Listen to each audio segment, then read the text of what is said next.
पहले जान लीजिए इस खास एपिसोड का इंट्रोडक्शन। कभी कभी एक सपना सिर्फ सपना नहीं होता, एक अजनबी चेहरा हमारी किस्मत से जुड़ जाता है और एक रात हमारी पूरी जिंदगी बदल देती है। ये कहानी है बानी की, एक मासूम सीधी सादी लड़की जो एक रात एक ऐसा सपना देखती है जो उसे भीतर तक झकझोर कर रख देता है। एक अंधेरी रात, एक पुराना रहस्यमयी बंगला और एक अनजान आदमी जिसकी ठंडी आंखों में छुपा है कोई भयानक राज। क्या वो सपना सिर्फ एक भ्रम था या फिर एक ऐसा सच जिसे बानी की यादों से जानबूझकर मिटा दिया गया है? जानने के लिए सुनिए रोमांटिक नाइट, एक रहस्यमयी, रोमांचक और दिल को छू लेने वाली कहानी जो आपको अंत तक बांधे रखेगी। अब कहानी शुरू करने से पहले एक छोटा सा चुटकुला हो जाए। जोक टाइटल, जब लड़का बना रोमांटिक और लड़की निकली प्रैक्टिकल। लड़का पूरे फिल्मी अंदाज में, अगर तुम मुझे ना मिली तो मैं ताजमहल के सामने खड़े होकर जान दे दूंगा। लड़की बिल्कुल ठंडे दिमाग से, पागल हो क्या, ताजमहल तो मरने के बाद मिलता है, जिंदा रहो और EMI भरो, हम दोनों मिलकर एक फ्लैट ले लेंगे।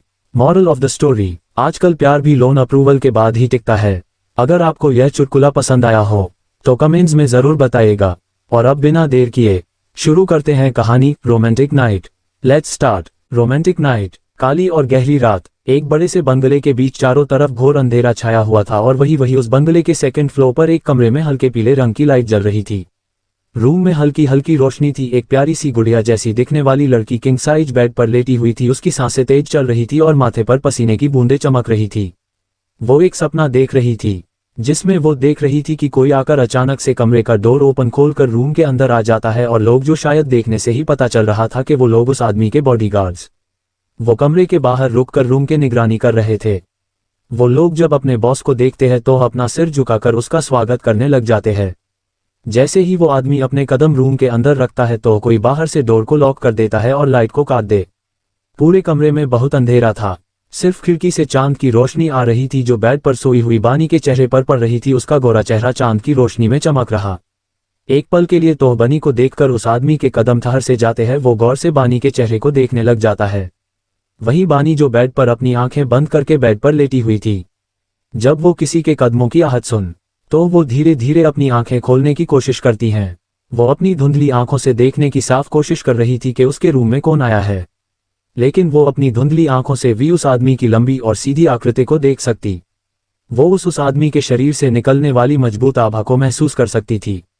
वही वो आदमी उसको देखकर अपना फोन निकालकर किसी को कॉल कर और अपनी धीमी और ठंडी आवाज में सामने वाले इंसान से पूछता है कि क्या ये वही लड़की है जिसकी अभी मुझे जरूरत है। तो फोन के दूसरी तरफ से एक आदमी जवाब देता कि हाँ बॉस, ये वही अकेली लड़की है जिसकी हमें तलाश है। हमारे देश में सिर्फ 10 लोगों में से एक यही है जिसका ब्लड ग्रुप आपके ब्लड ग्रुप से मैच करता है। बाकी सभी औरतें 40 या उससे भी ज्यादा उम्र। उसके बाद वो आदमी अपने कदम बेड के पास ले जाता है और जाकर बेड के पास खड़ा हो जाता। उसने अपने दोनों हाथों को अपनी पेंट की जेब में डाला हुआ था और एक तक बानी के चेहरे को देख रहा था। लगभग 5 मिनट बानी को घूरने के बाद वो अपने एक हाथ से अपनी टाई को निकाल कर फेंक देता है और अपनी शर्ट के बटन खोलने लग जाता है। जैसे जैसे वो आदमी अपनी शर्ट के बटन खोल रहा था उसका चौड़ा सीना साफ दिखाई दे रहा था। अगर कोई उसे देखे तो बस खुद को उसे सौंपना चाहे। उसके बाद वो अपनी शर्ट को उतारकर वहीं फर्श पर फेंक देता है और बेड के ऊपर चढ़ जाता है और अपना सिर झुकाकर बानी के गुलाबी होठों को चूमने लग जाता है। बानी जब उस आदमी की गर्म सांसें खुद के चेहरे पर महसूस करती है और अपने होठों को उसके होठों से जुड़े हुए महसूस करती है तो वो नशे में भी उस इंसान को खुद से दूर धकेलने लग जा। जब वह इंसान देखता है कि बानी उसको खुद से दूर करने की कोशिश कर रही है तो उसे बहुत ज्यादा गुस्सा आता है। इसलिए वह बानी के हाथों को कसकर पकड़ लेता है और उसके सिर के ऊपर दबा देता है और बानी के होठों को रुफली चूमने लग जाता है। और लगभग 15 मिनट किस करने के बाद वो उसे छोड़ता है क्योंकि बानी को सांस लेने में प्रॉब्लम हो रही थी। वो बानी के होठों को छोड़कर कुछ पल के लिए बानी के चेहरे को देखने लग जाता है। वह देखता है कि सांस न लेने के कारण और किस करने के कारण बानी का चेहरा लाल पड़ गया है, जिसमें बानी बहुत ज्यादा क्यूट लग रही थी, लेकिन उसे इन सब चीजों में कोई इंटरेस्ट नहीं था। वह तो अपने जिस मकसद के लिए बानी के पास आया था उसे वो हर हालत में पूरा करना था, इसलिए वह अपने काम में बिजी हो जाता है। बानी की लंबी गोरी गर्दन पर अपने गर्म होंठ रखकर उसकी गर्दन को चूमने लग जाता है, जिससे बानी से हट जाती है और अपने होठों से बानी की पूरी बॉडी को चूमने लग जाता है। धीरे धीरे उसके होठ उसकी गर्दन के नीचे जाते हैं और साथ में काटने भी लग जाता है और इसी के साथ पसीने से भीगी हुई हाँफते हुए बानी अचानक अपनी आंखें खोल देती हैं। बानी के चेहरा पूरा लाल पड़ा हुआ था वो अपने माथे पर हाथ रखकर जब टाइम देखती है तो सुबह के 7 बज रहे थे और बाहर पहले से ही तेज धूप निकल आई थी और उसकी पतली पीठ पर अभी भी ठंडा पसीना बह रहा था। उसने सिर्फ एक सपना देखा था, मोहमाया सपने में एक आदमी था, लेकिन वो उसका चेहरा साफ नहीं देख पा रही थी। वो अपने मन में सोचती कि आखिर ये इंसान को, लेकिन फिर खुद को शांत करते हुए और जोर से सांस लेते हुए रजाई को पकड़कर धीरे धीरे बेड से उठकर बैठ जाती हैं। हालांकि उसके शरीर में हर जगह दर्द महसूस हो रहा था, जैसे उसे किसी भारी ट्रक से कुचला जा रहा, लेकिन फिर ये सब इग्नोर करके वो अपने आप से बोलती है कि शांत हो जा बानी, शांत हो जा, ये सिर्फ एक सपना। लेकिन अगर यह सपना है तो ये सपना बहुत सच क्यों लगता है? बानी ये सोचकर हैरान थी कि ऐसा कैसे हो सकता है। अगर ये सपना सच है तो वो किसी के साथ कब फिजिकल हुई और उसे क्यों नहीं पता कि वो किसी के साथ फिजिकल हुई है। लेकिन उसका अभी एक बॉयफ्रेंड है, उसने कभी भी उसे अपने इतना करीब नहीं आने दिया जितना ये अजीब आदमी उसके सपने में उसके करीब आया था। और उसे एक बात याद करके बहुत हंसी आ रही थी कि वो आदमी उसे एक बच्चा पैदा करने को बोल रहा। ये बच्चे वाली बात काफी मजेदार थी, क्योंकि वो एक बच्चा कैसे पूरा कर सकती है? वो अभी केवल 18 साल की है, तो वो एक बच्चे को क्यों जन्म दे? वह आदमी अपने आप को क्या समझता? हालांकि जिसकी उसे उम्मीद नहीं थी वो ये थी, ये एक अजीब और सुंदर सपना था जिसने बानी को पूरे एक हफ्ते तक उलझाए रखा। उसे ये भी शक था कि यह कोई सपना नहीं था, क्योंकि ऐसा लगता है जैसे ये सब सच में उसके साथ हुआ। सच तो यह है कि वो उस अजीब आदमी को सच में याद करती हैं। वो उसे ये भी अच्छी तरह से याद था कि उसकी आंखें इतनी ज्यादा ठंडी थी कि उनमें तापमान का कोई निशान दिखाई नहीं दे रहा था। उसे सब कुछ खाली लग रहा था, मानो उसकी दुनिया में वो इंसान हो ही नहीं, वास्तव में ऐसा आदमी नहीं होना। इसलिए बानी ने ज्यादा से ज्यादा ये महसूस किया कि यह एक सपना था, बस एक सपना। आखिर क्या होने वाला है आगे? कौन है ये अजीब आदमी? क्या सच बानी है? उसका कोई मकसद? क्या सच में बानी का सपना एक सच्चाई है? अगर ये सच्चाई है तो बानी को कुछ याद क्यों नहीं? आखिर क्यों चाहता है वो आदमी बानी से इतनी छोटी उम्र में बच्चा? सॉरी मिस, लेकिन तुम वर्जन नहीं हो। 2 महीने बाद बानी अपने कमरे में एक किताब पढ़ रही थी जब उसे कुछ अजीब सा महसूस होने लगा। उसके पेट में हलचल महसूस हो रही थी और वो इस हलचल को सहन नहीं कर सकी। उसने अपने मुंह को ढक लिया और बाथरूम में चली गई और जाकर सिंक में उल्टी कर दी। तभी एक नौकरानी जल्दी से उसके कमरे आई। वो घबराई हुई लग रही थी। वो अपनी घबराहट भरी आवाज में पूछती है कि मिस क्या तुम ठीक हो? मिस क्या तुम ठीक हो? नौकरानी ने उल्टी करने की आवाज सुनी तो वो तेजी से वॉशरूम में चली गई और उसकी पीठ थपथपाने लग गई। वहां बहुत ज्यादा हलचल थी और दूसरे कमरे में जिया ने जब शोर सुना तो वो भी उसके कमरे से बाहर निकल आए और बानी के तुम में चली गईं। दरवाजे को बाहर धकेल दिया। बानी को देखकर उसके होठों पर एक शैतानी मुस्कुराहट आ जाती है और वो कुछ सोचने का नाटक करते हुए और अपनी आंखों में चमक के साथ उससे बोलती है, दीदी कुछ गलत खा लिया क्या आपने? जिया असल बानी की सौतेली बहन है। बानी अभी कुछ बोलने ही वाली थी कि तभी उसे फिर से उल्टी करने का मन करता है तो फिर से वॉशरूम में चली जाती है। जब वो वॉशरूम से बाहर आती हैं और सोचती है कि मुझे क्या हुआ है, मुझे लगता है मैंने कुछ गलत खाना खा लिया है। अगले दिन बानी अपने चेकअप के लिए अपने बॉयफ्रेंड राज के साथ हॉस्पिटल चली जाती है। उन्होंने जो पहला काम किया वह नॉर्मल डॉक्टर के पास जाते हैं, जिसमें वो डॉक्टर उसे स्त्री रोग वाले डॉक्टर के पास जाने के लिए बोलता है। डॉक्टर आपने क्या कहा? क्या आप गलत हैं? बानी और राज दोनों डॉक्टर के सामने बैठे होते हैं और वही डॉक्टर गंभीर रूप से बानी की रिपोर्ट्स देख रही थी। तभी डॉक्टर कुछ ऐसा बोलती है कि दोनों हैरान और शॉक हो जाते हैं। क्या हुआ? आप अपने बच्चे पर ध्यान नहीं दे रहे हैं और तुम इतनी छोटी उम्र में गर्भवती हो। जब आप ऐसा काम करते हैं तो डरते नहीं हो, लेकिन अब जब तुम प्रेग्नेंट हो तो तुम डर में रही हो। जब दोनों डॉक्टर की बात सुनते हैं तो शॉक हो जाते हैं और राज डॉक्टर को चिल्लाकर बोलता है, नहीं ऐसा नहीं हो सकता, मैं और मेरी गर्लफ्रेंड हम दोनों कभी वहां तक बिल्कुल नहीं पहुंचे, तो बानी प्रेग्नेंट कैसे हो सकती है? शौक और गुस्से के कारण राज का चेहरा लाल पड़ गया था। जब डॉक्टर ने राज की बात सुनी तो उसने राज को देखते हुए अपने चश्मे को साहिब किया और फिर गौर से दोनों को देखा। उसने देखा कि बानी भी अपनी रिपोर्ट सुनकर शॉक हो गई थी जो वहां काम रही थी, और फिर अपनी आवाज में निराशा को लाते हुए बोलती है, कोई गहरा अर्थ नहीं है, लेकिन आपको अपनी गर्लफ्रेंड से पूछना होगा कि वो प्रेग्नेंट कैसे हुई। डॉक्टरी की बात सुनकर राज एक बार फिर से अपनी जगह पर जम गया। डॉक्टर के शब्द राज के दिल के टुकड़े कर रहे थे। राज को तो समझ ही नहीं आ रहा था कि ये क्या हो रहा है। उसके बाद उसने अपना सिर बानी की ओर घुमाया, क्योंकि उसे तो इस बात पर विश्वास नहीं हो रहा था।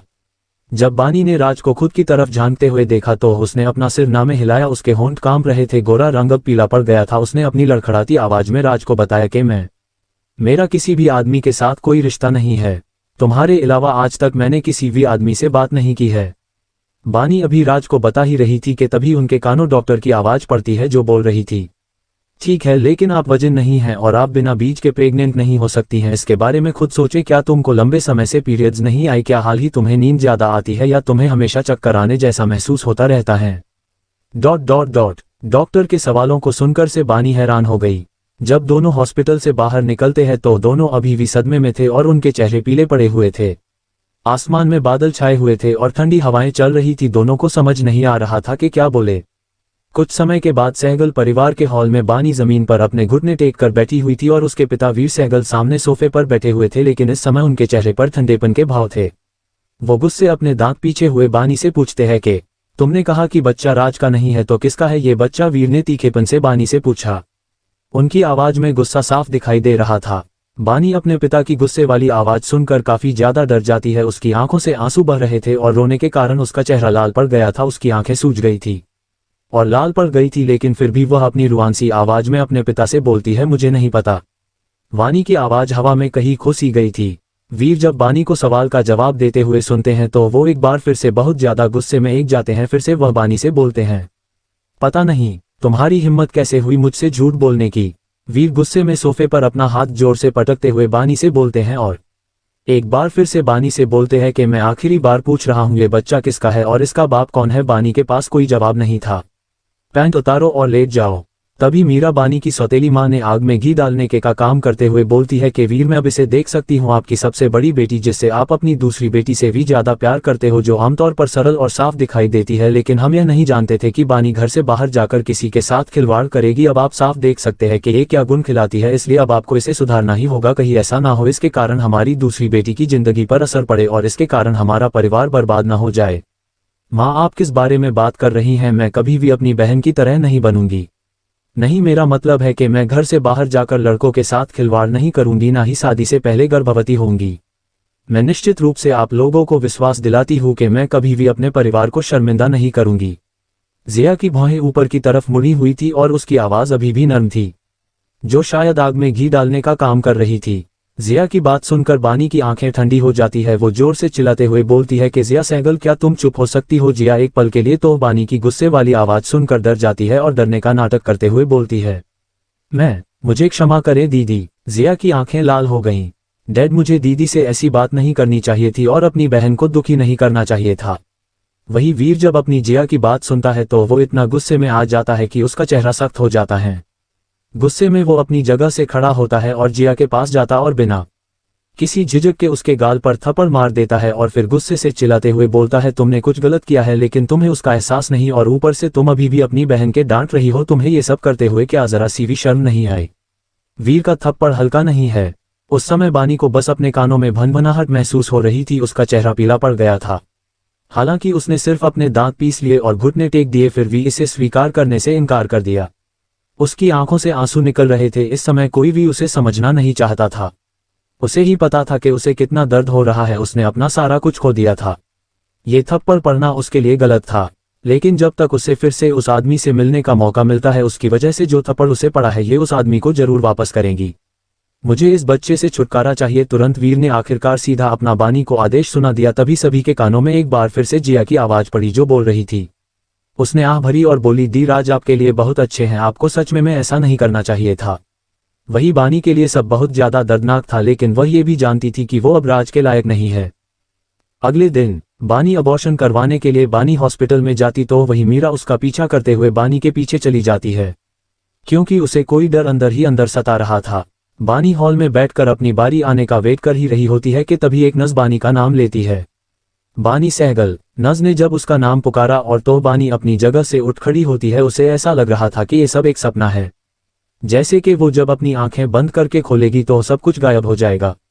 बानी जैसे ही ऑपरेशन रूम के अंदर जाती है तो उसे एक नर्स घूरते हुए बोलती है कि अपनी पैंट उतारो और लेट जाओ, एनेस्थीसिया के लिए तैयार हो जाओ। बानी को नर्स की बात सुनकर बहुत ज्यादा शर्मिंदगी और अपमान महसूस हो रहा था। वो बहुत ज्यादा डरी सहमी हुई थी और डरते डरते ऑपरेटिंग बिस्तर पर लेट जाती हैं और यह सोचने के लिए पूरी तरह से तैयार थी कि वह शांति से इन सब का सामना कर सकती है, लेकिन वो ठंड और डर से कांप रही थी।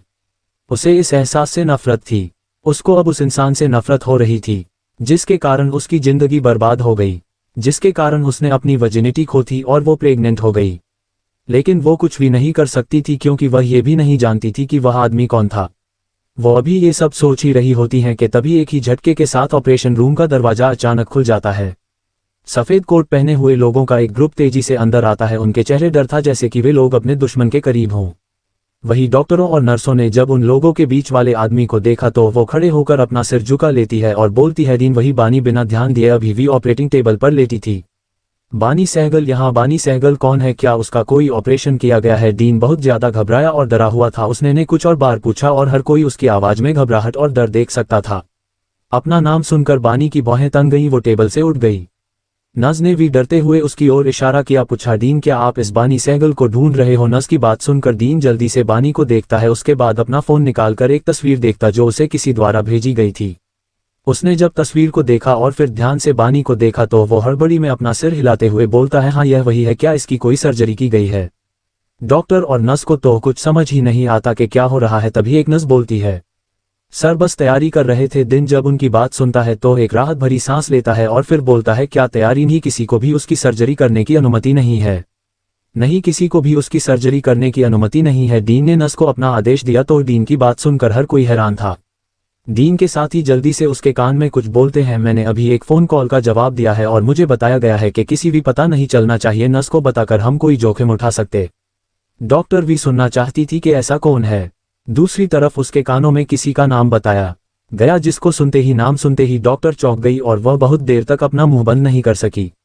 वही उन सबको देखकर बानी का चेहरा पहले उतना ठंडा नहीं था जितना अभी था। डीन बानी को देखकर बोलता है, मिस बानी कृपया हमारे साथ आइए। डीन ने उससे व्यक्तिगत रूप से पूछा था। बानी ने अपना सिर हाँ में हिला दिया। तभी किसी नर्स ने उसे ऑपरेशन टेबल से सावधानी से नीचे उतारने में मदद की है और बोली, सावधान रहो, बच्चे को चोट नहीं लगनी चाहिए।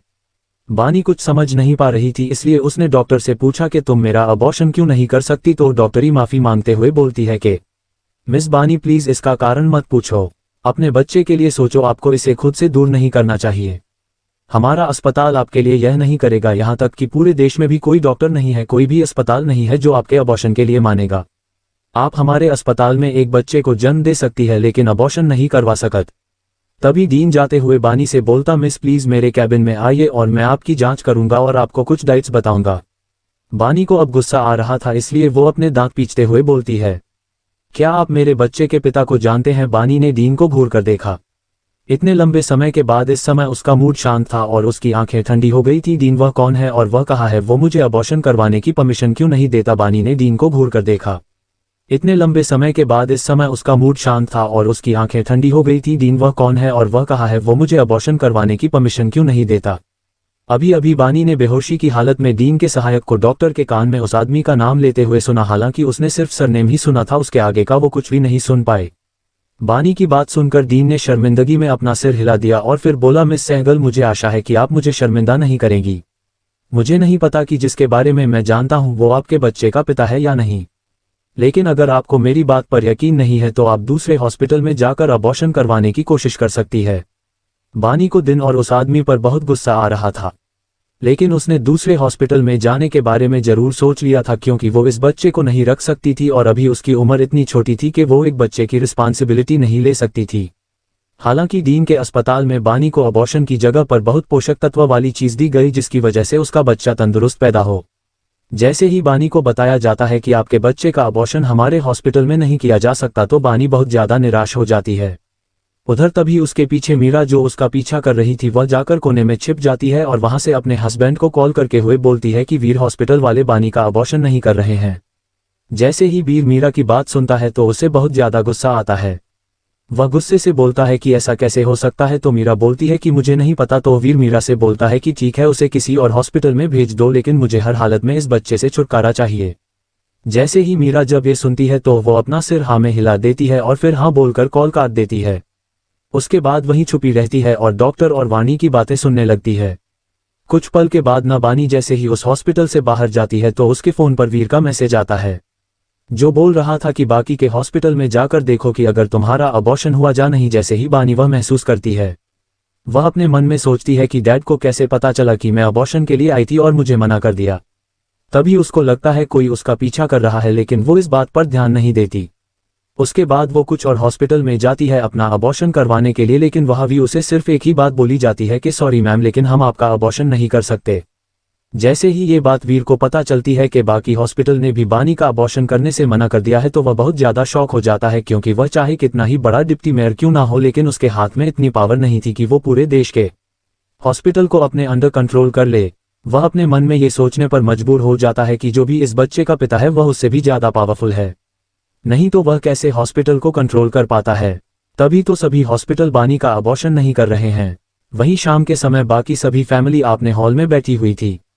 बानी अपने रूम में थी, तभी उसके कानों में किसी के चिल्लाने की आवाज पड़ती है। ये किसी और के नहीं, वीर की थी, जो अपने हॉल में बैठकर खुशी खुशी बोल रहा था कि मेरा प्रमोशन हो गया है। हाँ जी, वीर को उसकी पोस्ट से प्रमोट कर दिया था। अब उसको एक बड़ी पोस्ट पर प्रमोट कर दिया, जिसके कारण वह बहुत ज्यादा खुश था। वही परिवार में पूरी खुशियां ही खुशियां आ गई थी। बानी की सौतेली बहन जिया, जो बचपन से ही एक डांस ग्रुप में पार्टिसिपेट करने का सोच रही थी, ये उसका बचपन का सपना था, लेकिन अब उसको भी उस डांस ग्रुप के लिए सिलेक्ट कर लिया जाता है। लेकिन सामने वाले की कुछ शर्तें थी कि वह चाहकर भी बानी के पेट में जो बच्चा है उसका अबॉर्शन नहीं करवा सकते। इसके बदले उनको वह सब कुछ मिलेगा जो वह चाहते थे। वहीं दूसरी तरफ बानी अपने वॉशरूम में थी, बाथटब में लेटी हुई थी। उसकी आंखें बंद थी। वह बस यही सोच रही थी कि आखिर कौन है जो उसके पीछे पड़ा हुआ है। उसके बच्चे का पिता कौन है। उसने हॉस्पिटल में सिर्फ उसका थोड़ा सा नाम सुना था, जिसका नाम था राठौड़। उसके आगे वह कुछ भी सुन नहीं पाई थी। वह अपने मन में सोचती है कि आखिर ऐसा कौन सा राठौड़ है जो मेरी जिंदगी बर्बाद करने पर तुला हुआ है। आखिर उसे में इतनी ताकत है कि वो पूरे देश के हॉस्पिटलों को अपने कंट्रोल में कर रहा है। मुझे पता लगाना ही होगा कि वह कौन है। अच्छी बात है, तो क्या हुआ अगर वो मेरे सामने नहीं आना चाहता। उसका बच्चा तो मेरे पेट में है, कभी ना कभी तो उसे मेरे सामने आना ही होगा, मेरे सवालों का जवाब देना ही होगा। फिर कुछ सोचकर उसके होठों पर एक शैतानी मुस्कुराहट आ जाती है। वह अपने मन में बोलती है कि छिप लो जितना तुमको पर्दे के पीछे छिपना है, लेकिन चाहे आज चाहे कल हो चाहे सालों बाद हो, मैं इंतजार करूंगी। तुम्हारा मेरी आंखों के सामने आने का जो दर्द मैंने सहा है, वो हर दर्द मैं तुम्हें दूंगी। उसकी आंखों में इस समय उस इंसान के लिए नफरत साफ साफ दिखाई दे रही थी, जो शायद उसे हर हद पार करने पर मजबूर कर दे। 5 साल बाद लंदन के एक छोटे से अपार्टमेंट के सामने एक लड़की खड़ी थी, जो दिखने में बेहद खूबसूरत, लेकिन उसके आसपास का ऑरा थोड़ा सा खतरनाक न लग रहा था। वह अपने बारे में सोच ही रही थी। ये लड़की कोई और नहीं, वानी सहगल थी, हमारी कहानी की हीरोइन। वो सोच रही थी कि इन 5 सालों में उसकी जिंदगी कहां से कहां पहुंच चुकी है। जहां वह उस इंसान के बच्चे को जन्म नहीं देना चाहती थी, तो उसे उस इंसान के बच्चे को जन्म देना पड़ा जिससे वह नफरत करने लगी थी, जिसकी वजह से उसकी जिंदगी बर्बाद हो गई। उससे उसका सब कुछ छीन लिया गया। उसे आज भी लोगों के ताने मिलते थे। उसके बच्चे को नाजायज होने का टैग मिल गया था, इसलिए उसके परिवार ने उससे मुंह मोड़ लिया था। और उसके दादा दादी, उसके पापा जो उसे बहुत ज्यादा प्यार करते थे, उन्होंने भी उसकी सौतेली बहन को अपने घर के लिए बेटी मान लिया और उसे घर से बेदखल कर दिया। बानी से अब जब और सहा नहीं जाता था, तो उसने अपना घर बार सब कुछ छोड़ दिया। जहां तक कि अपना देश छोड़कर वह लंदन में आकर रहने लगी, जहां पर पहुंचकर उसने एक जॉब करने लगी। जॉब उसने पॉलिटिशियन में ही ली थी, जहां पर वो एक ट्रांसलेटर का काम करती थी। आज उसको अपने काम से जल्दी छुट्टी मिल गई थी, इसलिए वो जैसे ही अपने घर के सामने पहुंचती है, तो उसे अंदर से न्यूज़ चलने की आवाज आ रही थी, जिसको सुनकर वो अपना सिर नामे हिला देती है। उसके बाद वह अपने पर्स से चाबी निकालती है और जल्दी से डोर ओपन करके घर के अंदर चली जाती है। जैसे ही वह हॉल में पहुंचती है, तो वह देखती है कि हॉल में सोफे पर एक 4 साल का बच्चा बैठा हुआ था, जो दिखने में बहुत ज्यादा क्यूट हैंडसम था। उसकी नीली आंखें और गोरा रंग साफ चमक रहा था कि उसकी आंखें सामने टीवी पर ही टिकी हुई थी। वो ऐसा लग रहा था जैसे कि वह बच्चा नहीं, वह कोई आदमी बैठा हो। बानी उस बच्चे को देखकर बुलाती है, क्रिश तुम अभी भी एक बच्चे हो, क्या तुम बच्चों वाले काम कर सकते हो? क्या तुम कुछ बच्चों वाली चीज को देख सकते हो जो बच्चों को देखना चाहिए? जी हाँ, बच्चे का नाम मैंने क्रिश रखा है। क्रिश, जिसका ध्यान टीवी पर था, उसके कानों में जब अपनी माँ की आवाज पड़ती है जो बोल रही थी, उसको सुनकर क्रिश अपना सिर नामे हिलाते हुए बोलता है कि नहीं, ये भोले भाले बच्चों के लिए होता है, मैं कोई छोटा बच्चा नहीं हूँ। क्रिश की बात सुनकर बानी को तो समझ ही नहीं आता कि वो हंसे जा रोए, क्योंकि उसका ये बच्चा कोई भी बच्चों वाली हरकत नहीं करता, ये तक कि इसका आईक्यू भी बहुत ज्यादा हाई है। वो जब दूसरों बच्चों को हंसते खेलते देखती थी, वो भी चाहती थी कि उसका बच्चा भी बाकी बच्चों की तरह हंसे खेले, क्योंकि क्रिश अभी सिर्फ 4 साल का है। लेकिन ये सब नामुमकिन था, क्योंकि क्रिश को ये पसंद नहीं था। उसके बाद वो कुछ नहीं बोली और अपने होठों को बीच कर क्रिश के पास चली गई और उसका सिर थपथपाते हुए बोलती है कि ठीक है, जाकर तैयार हो जाओ, आज हम दोनों बाहर जाकर डिनर करेंगे। भले ही तब बानी क्रिश को जन्म नहीं देना चाहती थी, लेकिन जैसे जैसे टाइम बीतता गया, क्रिश उसकी जीने की वजह बन गया था। और अब क्रिश और बानी दोनों ही एक दूसरे की जिंदगी थे। हालांकि बानी को हमेशा इस बात का डर सताता रहता था कि कहीं कोई बाहर से आकर उसकी खुशियों ना छीन ले। क्रिश की किडनैपिंग और प्रेसिडेंट। बानी जल्दी से फ्रेश होती है, उसके बाद वह जल्दी से तैयार हो जाती है। उसके गीले बाल उसके कंधों पर टिके हुए थे और उसकी ड्रेस को भिगो रहे थे। उसने एक येलो कलर की ड्रेस पहनी हुई थी जो बहुत ज्यादा सुंदर थी। बानी उस ड्रेस में बहुत ज्यादा अट्रैक्टिव और सेक्सी लग रही थी। अगर कोई लड़का उसे ऐसे देखता तो शायद अपने होश गवा बैठता। बानी की सफेद दूध जैसी स्किन पीले रंग में और भी ज्यादा सफेद लग रही थी। बानी कुछ टाइम के बाद अपने बालों को सुखाती है। उसके बाद जब वह मिरर में देखती है कि सब कुछ परफेक्ट है तो वह अपने रूम से अपना फोन लेकर निकल जाती है। लेकिन जैसे ही वो हॉल में पहुंचती है तो वह देखती है कि क्रिश कहीं भी दिखाई नहीं दे रहा, तो वह क्रिश को आवाज लगाने लगती है। लेकिन कहीं से भी क्रिश की आवाज नहीं आ रही थी, इसलिए उसे लगता है क्रिश उसके साथ मजाक कर रहा है और वह कहीं छुप गया है। उसके बाद वह जल्दी से क्रिश के रूम में जाती है। क्रिश के रूम का डोर लगा हुआ था। उसे लगता है कि वो अपने रूम में तैयार हो रहा है, इसलिए वो बाहर ही खड़ी होकर अपने घड़ी में टाइम देखते हुए बोलती है, क्रिश बेटा कितना टाइम लगेगा, जल्दी करो हमें लेट हो रहा है। लेकिन अंदर से कोई आवाज नहीं आती, इसलिए वो पूरे 5 मिनट तक क्रिश का वेट करती है। लेकिन जैसे ही 5 मिनट बीत जाते हैं तब भी कोई आवाज नहीं आती तो बानी घबरा जाती है।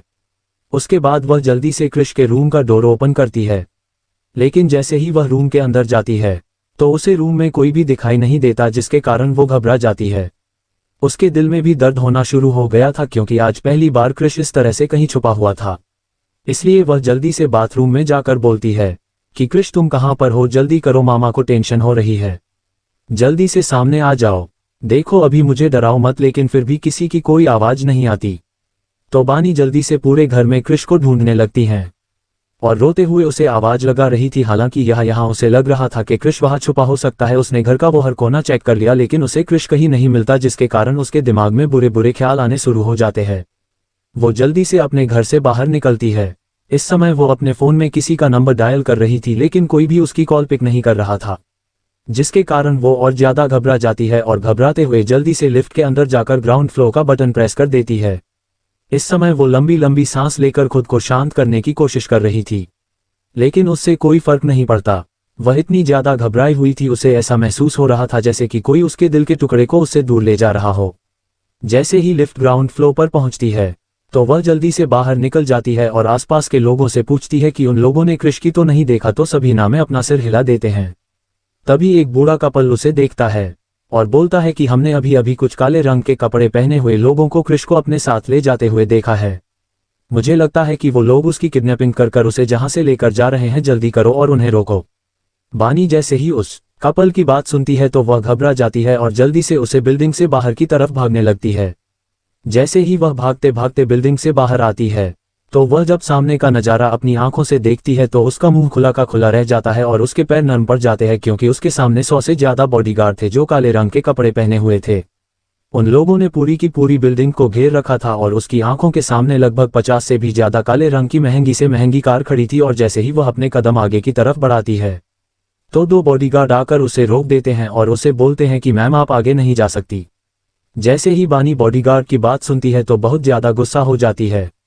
बॉडीगार्ड पर चिल्लाते हुए बोलती है कि कौन हो तुम लोग और मेरे बेटे को कहां ले जा रहे हो, छोड़ दो मेरे बेटे को, यहां पर मेरी तो किसी के साथ दुश्मनी नहीं है। तो तुम लोग कौन हो और किस वजह से मेरे बेटे को मुझसे दूर कर रहे हो? देखो तुम लोगों को जो चाहिए मैं तुमको देने को तैयार हूं, प्लीज मुझे मेरा बेटा वापस कर दो। लेकिन इन लोगों के ऊपर उसकी बातों का कोई असर नहीं होता। वो तो खड़े थे जैसे कोई रोबोट, क्योंकि एक रोबोट ही था जो सबके इमोशंस को इग्नोर कर सकता था। उन लोगों के चेहरे पर कोई भाव नहीं था, उनके आसपास का ऑरा बहुत ज्यादा खतरनाक था। तभी एक बॉडीगार्ड उससे बोलता है कि मैम आपके लिए यही अच्छा होगा कि आप जहां से दूर रहिए, क्योंकि हम हमारे यंग मास्टर को जहां से लेकर जा रहे हैं। बानी जब उस बॉडीगार्ड के मुंह से यंग मास्टर सुनती है तो शॉक हो जाती है। तभी बानी का ध्यान सबसे महंगी गाड़ी जो सभी का कार्स के बीच में थी उस पर जाता है। एक बेंटले काले कलर की कार बीच में खड़ी हुई थी। उसकी चारों तरफ से बॉडीगार्ड ने कवर किया हुआ था, उसके शीशे लगे हुए थे, लेकिन उसकी बैक सीट पर बैठा हुआ इंसान उसे अपनी गहरी और ठंडी आंखों से घूर रहा था।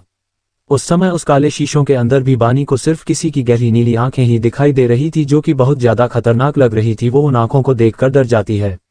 उसके कदम अपने आप पीछे की ओर गिर जाते हैं। जिसका उसे 5 सालों से डर था वो आज सच हो गया था। तभी उसके कानों में सिर्फ एक ही वर्ड पड़ता है, जो कि एक बॉडीगार्ड बोल रहा था कि प्रेसिडेंट का हुक्म है कि जल्द से जल्द जहां से निकलो। जैसे ही गार्ड ये सुनते हैं तो सभी जल्दी से जल्दी वहां से निकल जाते हैं और अपनी कार में बैठकर वहां से निकल जाते हैं। वानी उन कार को जाते हुए देखकर उनके पीछे भागती है और उन्हें बोलती है कि ऐसा मत करो, मुझसे मेरा बेटा दूर मत करो, मैं तुम्हारे आगे भीख मांगती हूँ। और इसी के साथ वह अपने पैर की चप्पल उतारकर उस गाड़ी के पीछे मारने की कोशिश करती है। लेकिन तब तक कार बहुत ज्यादा दूर जा चुकी थी। तभी कोई उसके पास आकर बोलता है कि बानी जल्द से जल्द पुलिस स्टेशन में रिपोर्ट बताओ कि तुम्हारा बेटा किडनैप हो गया है।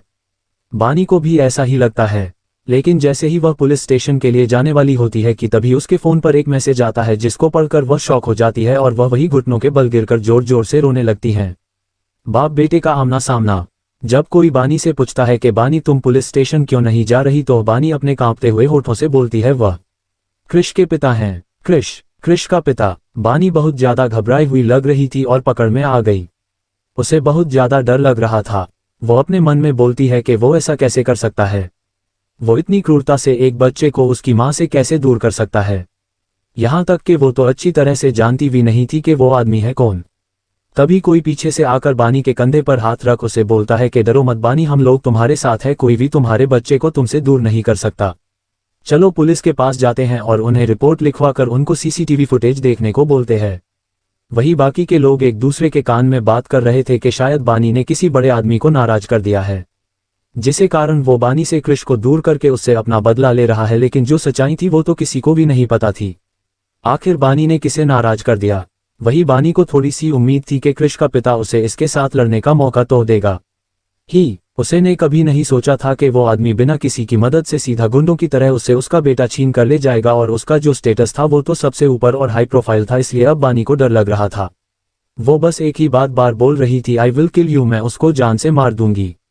उसकी आवाज में उस आदमी के लिए नाराजगी और गुस्सा साफ दिखाई दे रहा था। वही दूसरी तरफ एक बड़े से विला के अंदर का माहौल थोड़ा जम गया था। एक आलीशान चमड़े के सोफे पर एक आदमी और एक छोटा लड़का बड़ी बड़ी आंखों और छोटी छोटी आंखों के साथ आमने सामने बैठे थे और एक दूसरे को घूर रहे थे। वही वो लड़का थोड़े से गुस्से में अपने सामने वाले आदमी को बोलता है कि क्या आपने मुझे देख लिया? अगर अच्छे से मुझे देख लिया तो प्लीज मुझे मेरी मॉम के पास वापस भेज दो, वो मेरे गायब होने के कारण परेशान हो गई होंगी। ये बच्चा कोई और नहीं क्रिश और उसका पिता था। कब से दोनों के बीच साइलेंट वाला माहौल बना हुआ था, अब कहीं जाकर गुस्से में आकर क्रिश ने अपनी चुप्पी तोड़ी थी। उसको इस बार से कोई डर नहीं लग रहा था कि सामने वाला इंसान कौन और कितना पावरफुल है। वो उसके सामने शांति से बैठा हुआ था, लेकिन फिर निराश होकर उस इंसान से बोलता है कि अगर मैं घर नहीं गया था तो मेरी ब्यूटीफुल एंजल दुखी हो जाएगी, जो मुझे बिल्कुल पसंद नहीं। इस समय क्रिश एक छोटा बच्चा नहीं, कोई गंभीर आदमी की तरह लग रहा था।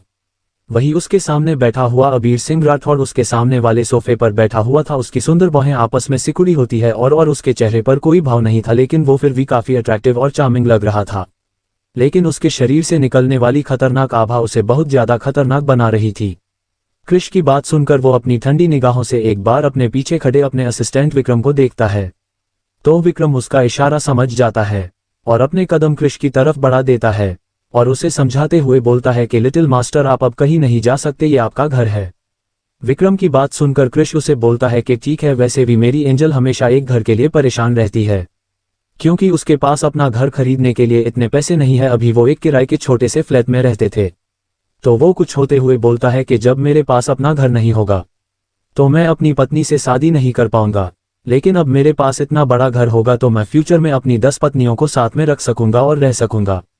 वही क्रिश की बात सुनकर तो वहां खड़े सभी लोग हैरान हो जाते हैं और विक्रम के मुंह से निकलता है 10 पत्नियां। उसके बाद विक्रम मुस्कुराने लगता है। 10 पत्नियां, ये लड़का अभी छोटा है, अभी से शादी के सपने देख रहा है। यहाँ आजकल एक पत्नी नहीं संभाली जाती।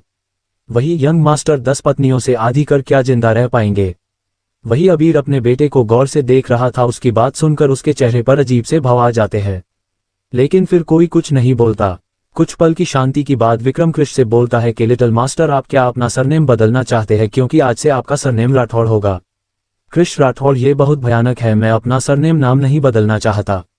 उलझे हुए चेहरे के साथ क्रिश का चेहरा बहुत क्यूट लग रहा था, इसलिए मैं अपना सरनेम नहीं बदलूंगा। उसका जवाब सुनकर विक्रम एक बार अबीर को देखता, जिसका चेहरा क्रिश की बात सुनकर बर्फ की तरह ठंडा हो गया था। तभी विक्रम क्रिश को डरते हुए समझता है कि आपके पिता है जी, उनका सरनेम राठौड़ है, इसलिए आपका सरनेम वी राठौड़ होगा। पिता। जब क्रिश विक्रम के मुंह से ये शब्द सुनता है तो वो उसे 2 बार बड़बड़ाता है और फिर उसने अपनी आंखें छोटी करके एक बार विक्रम को घूर कर देखा और उसके बाद अपना सिर टेढ़ा करके उस आदमी की तरफ देखा जो उसे इस बड़े से विला में जबरदस्ती ले आया था। लेकिन वही उसे अबीर दिखने में अच्छा और हैंडसम लग रहा था, लेकिन उसका चेहरा उदास था। वो अबीर को घूरते हुए अपनी बच्चों वाली लेकिन मैच्योर आवाज में पूछता है कि आप सच में मेरे पिता बनना चाहते हैं? लेकिन सामने वाले इंसान ने कुछ भी नहीं कहा, जिसको देखकर क्रिश को थोड़ा सा अजीब लगा, लेकिन उसने ज्यादा नहीं सोचा और उदास होकर बोला कि मेरे पिता तो मर चुके हैं, तो क्या तुम भूत हो? क्रिश की बात सुनकर सब शॉक हो जाते हैं। तभी उनको एहसास होता है कि आसपास का माहौल बहुत ज्यादा ठंडा पड़ गया है। जब सभी उस शैतान की तरफ देखा जिसके कारण ये माहौल ठंडा पड़ गया था, तो शॉक हो जाते हैं और डर जाते हैं। वही अबीर इस समय बिल्कुल शैतान की तरह लग रहा था। उसका चेहरा बर्फ की तरह ठंडा था, उसकी आंखें सिकुड़ी हुई थी और उसकी उंगलियां सोफे पर टक टक करके बज रही थी। पूरे हॉल का माहौल के बीच अजीब सी शांति छाई हुई थी। वो अपने मन बानी को गुस्से में गाली दे रहा था। वो तो अच्छा था कि बानी उसके सामने नहीं है, अगर होती तो शायद उसकी गर्दन इस समय इस शैतान के हाथों में होती। वो अपने मन में बोलता है कि उस औरत की इतनी हिम्मत कि मेरे जिंदा होते हुए भी उसने मेरे बेटे को बताया कि मैं मर चुका हूँ। छोड़ूंगा नहीं मैं तुम्हें मिस बानी सहगल। वही विक्रम की पीठ से ठंडा पसीना बह रहा था। वो अपनी लड़खड़ाती आवाज में क्रिश को हटा है कि लिटिल मास्टर, आप ऐसी बात नहीं बोल सकते और प्लीज आगे से भी ऐसा भूल कर भी मत बोलना। मैं झूठ नहीं बोल रहा हूँ और ना ही मेरी एंजल कभी मुझसे झूठ बोलेगी, इसलिए मैं अब वापस जा रहा हूँ। तुम लोग मुझे ये पर लेकर आए थे और अब मुझे मेरे घर वापस भेजने की जिम्मेदारी भी तुम लोगों की ही। उसके बाद उसके छोटे हाथ सोफे पर टिक गए और एक आखिरी सहारे पर अपने सोफे से फिसल गया और अपने दोनों हाथों से उनको नमस्ते करने के बाद बाहर चला गया। वही विक्रम डरते हुए उस शैतान की तरफ देखने के लिए मदद नहीं कर सका। बानी और अबीर का सामना और थप्पड़। विक्रम अपने मन में सोचता है कि सच में मेरे जलाद सिर का ही बेटा है, बस इसका फेस अपनी माँ के ऊपर गया है जो क्यूट है। आखिर दोनों के जीन से टी बना है ये बेटा। वही अबीर ने भी उस तरफ देखा, यहाँ से अभी अभी क्रिश गया था। उसको जाता हुआ देखकर उसकी आंखें गहरी हो गई और उसकी आंखों में एक ठंडी चमक थी। आसपास का तापमान गिरता ही जा रहा था। उनका बेटा 4 साल का है, लेकिन उसके बिहेव से ऐसा लगता है कि जैसे बड़ी उम्र का हो। क्रिश अभी घर से अपने कदम बाहर रखने हो वाला था कि तभी उसके कानों में अबीर की ठंडी आवाज पड़ती है जो बोल रहा था, रुको। अबीर की ठंडी आवाज सुनकर क्रिश एक पाक के लिए तो डर जाता है, लेकिन अगले हो पल उसके कानों में अबीर की आवाज फिर से पड़ती है जो बटलर से बोल रहा था कि उसे ऊपर उसके रूम में ले जाओ। क्रिश जैसे ही अबीर के शब्द सुनता है तो वह भागने की कोशिश करता है, लेकिन इससे पहले कि वह अपने छोटे छोटे कदमों के साथ बाहर भाग पाता, बटलर उसके पास आता है और उसको उसके कंधों से पकड़कर अपने कंधों पर उठा लेता है, जिसके कारण क्रिश ने चिल्लाना शुरू कर दिया था।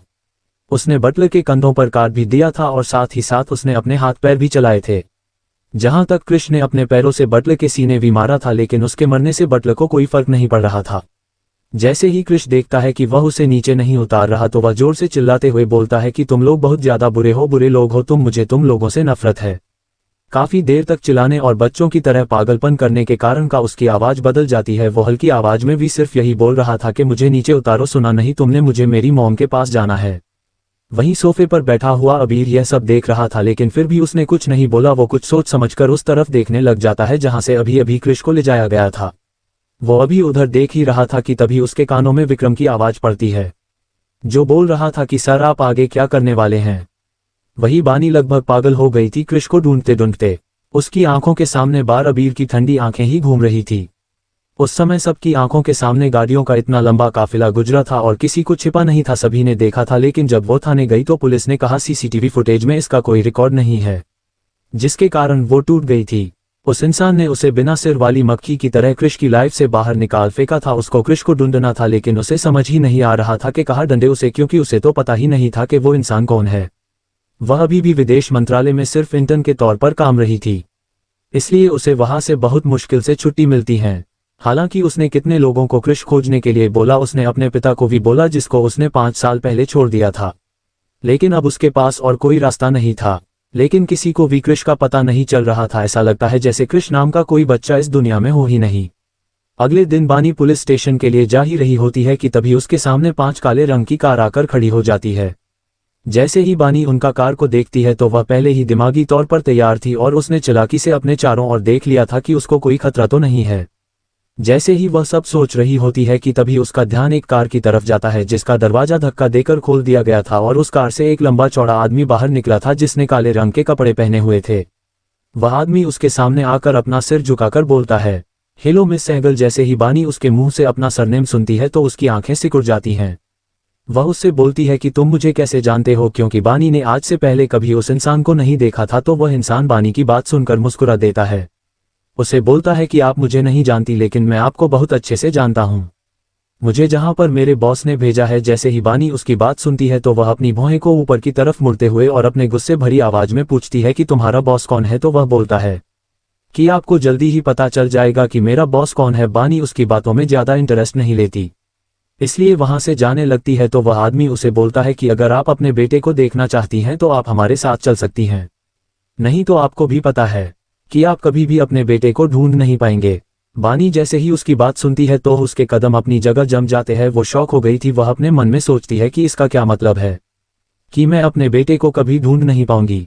वह अपने पीछे की तरफ मुड़ते हुए उस आदमी की तरफ घूरकर देखती है तो विक्रम मुस्कुरा देता है।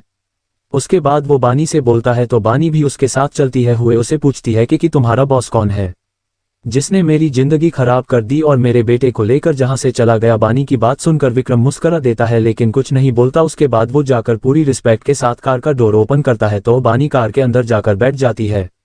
बानी और बाकी बॉडीगार्ड की कार जाकर एक बड़े से बंगले के सामने जाकर रुकती है। वानी अंदर से बहुत ज्यादा घबराई हुई थी लेकिन उसे इंसान पर गुस्सा भी आ रहा था। एक पल के लिए वह खुश भी थी क्योंकि आखिर आज वह अपने बेटे से मिलने वाली थी। पूरे एक दिन के बाद वह अपने बेटे को ना देख पाने के कारण अब बहुत ज्यादा दुखी थी। लेकिन अब जब उसे पता था कि वह अपने बेटे से मिलने वाली है तो उसके दिल में एक राहत थी। लेकिन जैसे ही उसकी कार का दरवाजा खोला जाता है और वह कार से बाहर निकलती है तो वह अपने सामने इतने बड़े मैंशन को देखकर शॉक हो जाती है क्योंकि इतना बड़ा तो सहगल मैंशन भी नहीं था।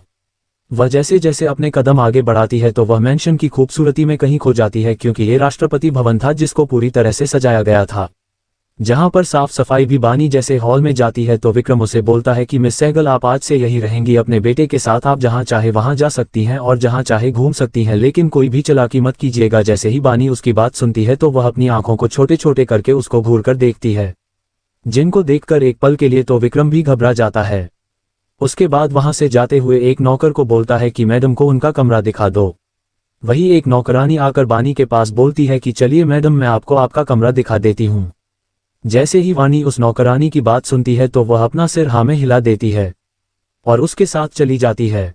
जैसे ही वह अपने रूम में पहुंचती है तो वो रूम को देखकर चौंक जाती है क्योंकि उसका रूम बहुत ज्यादा बड़ा था, जैसे कि 2 कमरों को मिलाकर एक रूम में बनाया गया हो और कमरे में साफ सफाई तो थी। उसको पिंक कलर में सजाया गया था, जहां तक कमरे के पर्दे भी एक पिंक कलर के थे। वह ऐसा लग रहा था जैसे किसी प्रिंसेस के लिए ये कमरा तैयार किया गया हो। उसके बाद नौकरानी बानी को बोलती है कि मैडम सामने क्लोजेट रूम है, यहाँ पर आपके लिए कपड़े रखे गए हैं, आप बदल लीजिए। नौकरानी बानी को बोलती है कि आप पहले अपने कपड़े बदल दीजिए क्योंकि उसके बाद बॉस आने ही वाले होंगे, उसके बाद आप उनसे मिल सकती हैं। जैसे ही बानी उसकी बात सुनती है तो वह अपना सर हाँ में हिला देती है और फिर क्लोजेट रूम में चली जाती है। लेकिन जैसे ही क्लोजेट रूम ओपन करके देखती है तो उसका मुंह खुला का खुला रह जाता है क्योंकि उसकी आंखों के सामने बहुत सारे तरह तरह के कपड़े रखे हुए थे। जहां पर थे ट्रेडिशनल कपड़े अलग से रखे हुए थे, वहीं वेस्टर्न ड्रेस उसे अलग से रखी हुई थी, और जो जॉब वाले कपड़े थे वह अलग रखे हुए थे और घर वाले कपड़े अलग रखे हुए थे। और वहीं पर ड्रेसिंग टेबल पर मेकअप का सामान रखा हुआ था और एक साइड पर उसके जूतों का अलग रखा गया था। जहां तक उसके जूते सैंडल रखी हुई थी, बैग भी अलग अलग तरह से रखे हुए थे। वह सब देखकर तो उसका सिर चकरा रहा था। उसके बाद एक नाइट ड्रेस ले लेती है जो कि बहुत ज्यादा खूबसूरत थी और वॉशरूम में तैयार होने के लिए चली जाती है। जैसे ही नौकरानी देखती है तो वह बोलती है कि मैम आपकी चॉइस बहुत ज्यादा अच्छी है। बानी एक शॉर्ट्स और वाइट कलर की शर्ट पहनी हुई थी जिसमें वह बहुत ज्यादा हॉट एंड सेक्सी लग रही थी। बानी जब उस नौकरानी की बात सुनती है तो वो मुस्करा देती है, उसके बाद उसको थैंक्स बोलती है। उसके बाद वो नौकरी के साथ नीचे हॉल में चली जाती है। तभी एक नौकरानी उसे चाय का कप देती है। बानी चाय पीने के बाद उसने देखा कि टेबल अखबार रखा हुआ था तो वो उसे उठाकर रीड करने लग जाती है। अभी उसे न्यूज़पेपर रीड करते हुए कुछ ही टाइम हुआ था कि तभी उसके कानों में बाहर से कुछ कार के आने की आवाज पड़ती है। इसके बाद वह देखती है कि सभी नौकर एक के बाद एक बाहर की तरफ भाग रहे हैं। तभी उसे थोड़ा सा अजीब लगता तो वो एक बूढ़े नौकर को रोककर पूछती है कि सभी बाहर की तरफ क्यों भाग रहे हैं। तो वो नौकर उसे बोलता है कि मैडम आप भी चलिए, हमारे साथ सिर आ गए हैं। बानी जैसे ही उस नौकर की बात सुनती है तो वह अखबार वहीं नीचे रख देती है और उस नौकर के साथ बाहर चली जाती है। वह भी देखना चाहती थी कि वह आदमी कौन है। वह अंदर से बहुत ज्यादा उत्तेजित हो रही थी, लेकिन वो अपने अंदर से थोड़ा कड़वा और नर्वसनेस महसूस कर रही थी। आज तक उसने उस इंसान को सिर्फ अपने सपने को देखा था, लेकिन आज वो उस इंसान को अपनी आंखों से सामने से देखने वाली थी। लेकिन वह उसकी बॉडी से महसूस कर सकती थी कि वह कितना ज्यादा स्ट्रांग और खतरनाक है। वानी जैसे ही बाहर आती है तो वह देखती है कि सभी कार के बीच वाली कार का डोर खुल रहा है और धीरे धीरे उस कार से एक लंबी परछाई बाहर निकल रही थी। बाहर धूप चमक रही थी जो कि उसको उसकी आंखें बंद करने के लिए मजबूर कर रही थी, लेकिन वह उस आदमी का चेहरा नहीं देख पा रही थी।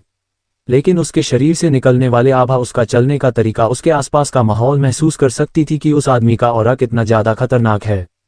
धीरे धीरे जैसे जैसे वह आदमी अपने कदम आगे बढ़ा रहा था, तो उसके आसपास वाले बॉडीगार्ड अपने कदम से कदम मिलाकर उसके साथ चल रहे थे और उसको चारों तरफ से घेर कर रख रहे थे। वह आदमी जैसे जैसे अपने कदम बढ़ा रहा था तो वह बानी की तरफ ही देख रहा था। उसके मन में भी 5 साल पहले वाली रात चलने लगी थी, लेकिन वह